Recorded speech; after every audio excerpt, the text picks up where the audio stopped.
I agree with the Second Amendment. I agree, and I believe in self-defense. I believe in the right to own a gun and defend yourself, as do you. You believe in self-defense? Is abortion not a form of self-defense? If something is attacking your body or attacking your right to live or your ability to live, do you not have the right to defend yourself?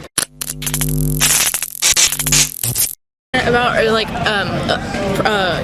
right to an abortion and DEI and affirmative action, especially going to a public school, especially in Florida, a super Republican state. I think a lot of people will look at me and think that I'm unqualified, or I live in the ghetto, or I don't know what I'm talking about just because I'm black, I'm a woman, I must be unqualified. But I'm a mechanical engineering major. I help tutor everybody I know. I've volunteered at church camps every summer for the past 10 years. I'm a very good person. I think I'm pretty educated, but I know there's so many schools and places of employment that will look at me and just be like, you're unqualified because you're black and you're a woman, even if I have the same exact resume as other people applying who actually got the job, just because they're white or because they're male or because they fit the stereotypical customer service worker. And I just don't think it's fair. I think DEI should be a thing that should be implemented all over the country. I think it's something that's based off our Constitution and diversity and inclusion. I would much rather talk about your stance on abortion. On abortion? Okay. Yes. How do you feel about abortion? I am anti-abortion. You're anti-abortion? In all cases.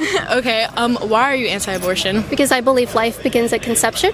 Really? And so that is a human being, and human beings deserve rights. Every single person in the world deserves rights, beginning at conception, because they are genetically and biologically human beings. Yeah. So what are some other options you would suggest to somebody who's looking to have an abortion, so I can understand where you're coming from? Yes. So first of all, I don't think that the option to have an abortion should ever even legally be allowed. I don't think it should be. No cases at all. Right. And no. Can you hold that for me? Thank you. Yeah. No cases at all. There's never a medically necessary reason to have an abortion. That's right. Yeah. At all. At all. Okay. I have a question though. Do you believe in the Second Amendment? I do. Do you own a gun? Several. Okay. Yeah. So why do you believe in the Second Amendment? Considering the fact that the most children deaths in America are from gun violence. No, it's actually from abortion. It currently is not, and if you can yes, show me, is. and if you can show me a statistic, I'd be quite happy. Or tell me the place to look for that. Yeah. So the Guttmacher Institute, which is the research arm of Planned Parenthood, they put out statistics for how many abortions are committed by Planned Parenthood, and. Generally, and from abortion clinics, we don't have the data from everyone, but the data that we do have shows that nearly 1 million children every year are aborted in this country. How many deaths are carried out? How many homicides are carried out via guns? At this time, I can't say the exact statistic, but if she continues to talk, I can look for that for you. Yeah, so it's about 13,000 people are killed by the use of firearms. 3 million lives every year are actually saved due to defensive use of firearms. So actually the Second Amendment, I'll get to you, the Second Amendment actually saves lives, and pro-life laws save lives too. Okay, I agree. I agree with the Second Amendment. I agree, and I believe in self-defense. I believe in the right to own a gun and defend yourself, as do you. You believe in self-defense? Is abortion not a form of self-defense?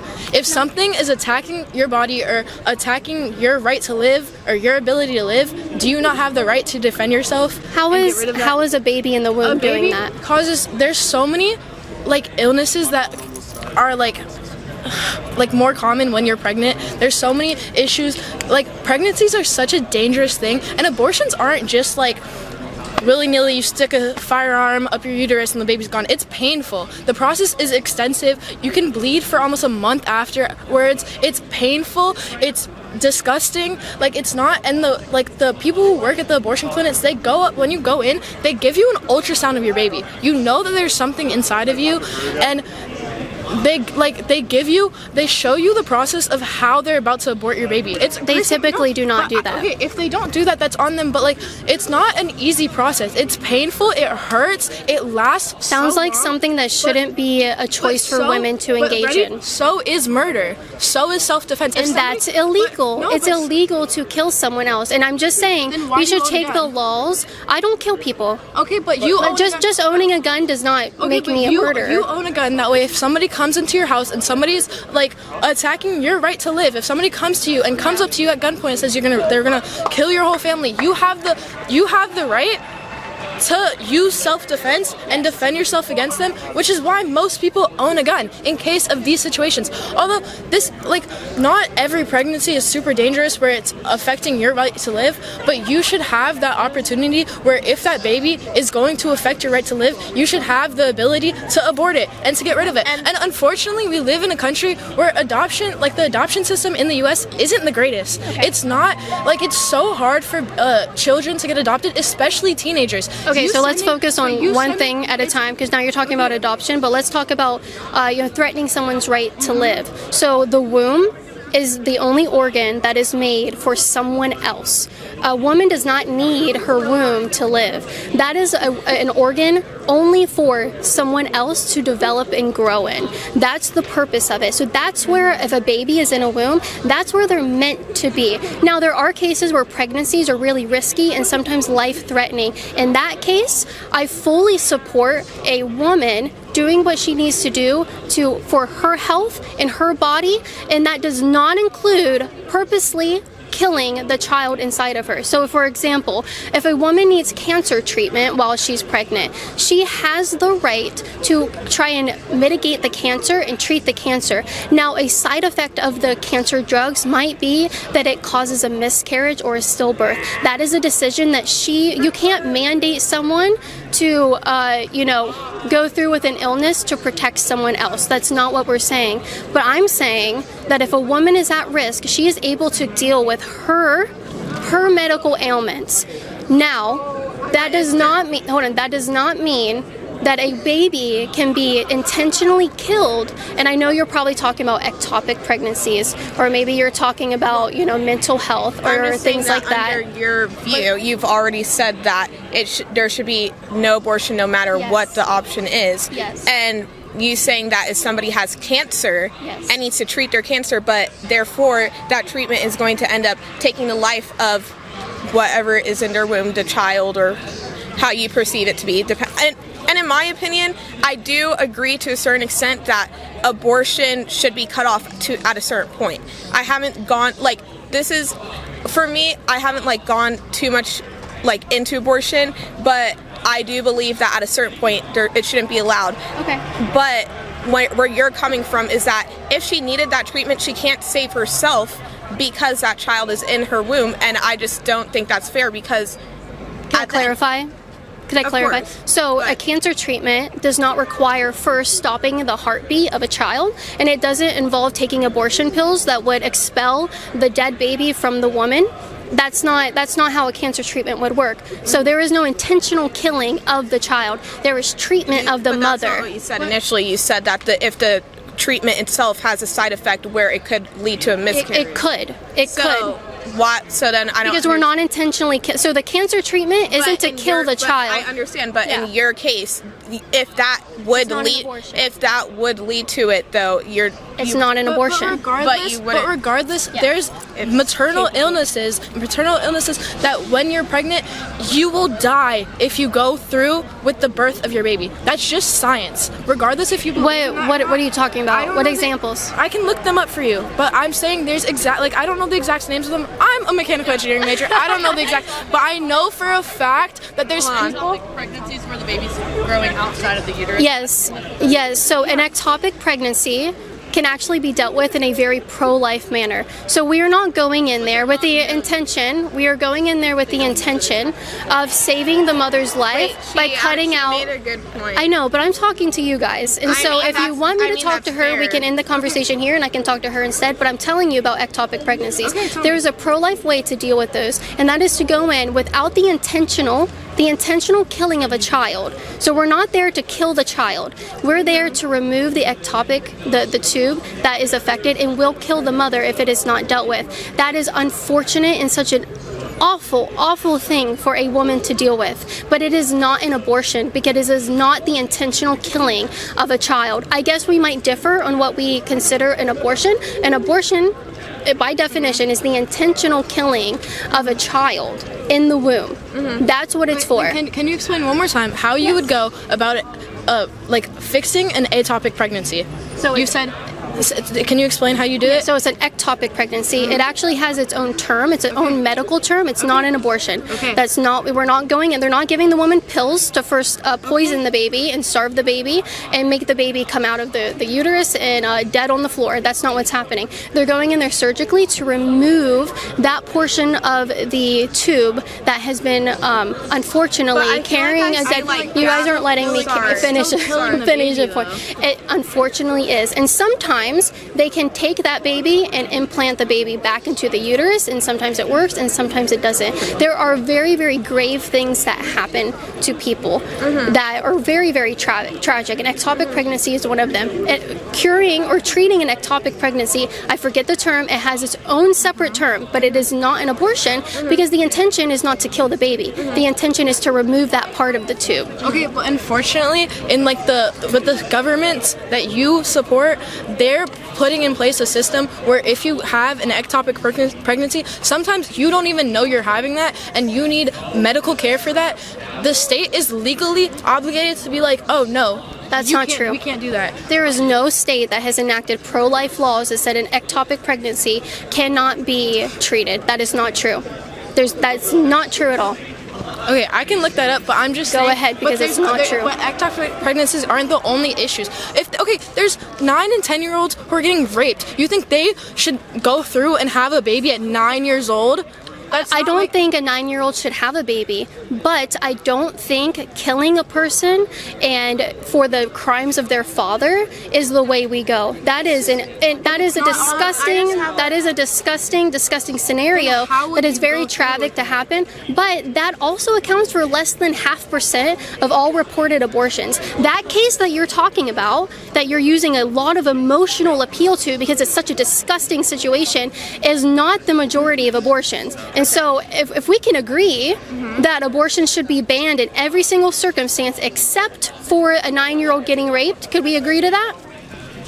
No, because I still feel like there's situations where an abortion is necessary. If you're not financially responsible to take care of your child, and you have no other option, a pregnancy is also really expensive. To actually take care and have your baby, you have to change the way you eat, you have to change the way you live, you have to change the way you exercise. It takes a lot of effort and money. If you don't have that financial stability to go through with the pregnancy, your baby's gonna die anyways. No, they're not going to die. Babies are very resilient. Pregnant women are very resilient. I don't know where you get that from.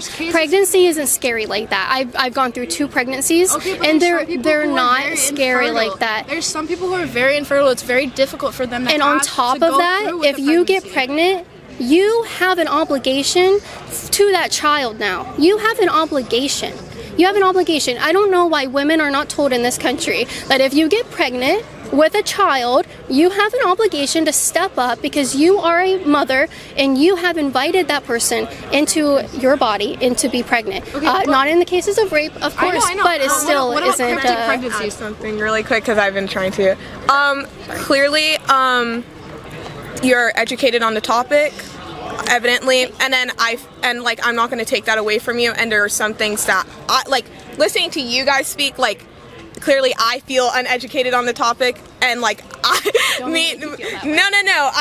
to both of you, so I just want to put out there that I don't really want to comment too much, but I do feel like there's a little bit of holes in, just listening to you guys speak, I feel like there's holes on both sides because, I don't know, I just feel like when it comes to your point about the cancer treatment and what's going on with laws that I may need to look into, but from what I've read or seen on the news or on the internet, I just feel like there's a couple holes.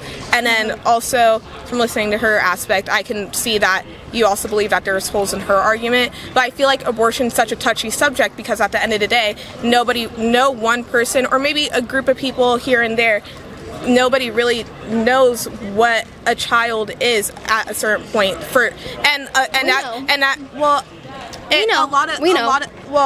And from what I've seen, a lot of scientists believe that life starts at sentience, and then I also see from a religious aspect that life, as soon as implantation happens into the womb, then that's when life starts. So I feel like until we actually get an understanding from both sides, the scientific side, but also the religious aspect, there really won't be too much of an agreement on how abortion is going to work. And I feel like I really feel like that's the end of the conversation, because until we all agree on, until we figure out combine science and religion, then like how it can't be more one way and more the other way. We have to like. That's a good point.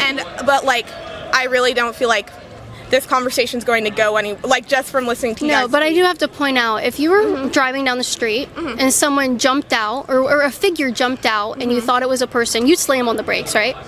Yeah. Because you would be concerned, like, oh, that might be a person. I don't want to hit it. Hold on, let me. On my brakes, regardless if something popped out. Exactly, anything would pop out. A cat, turtle, butterfly, what have you.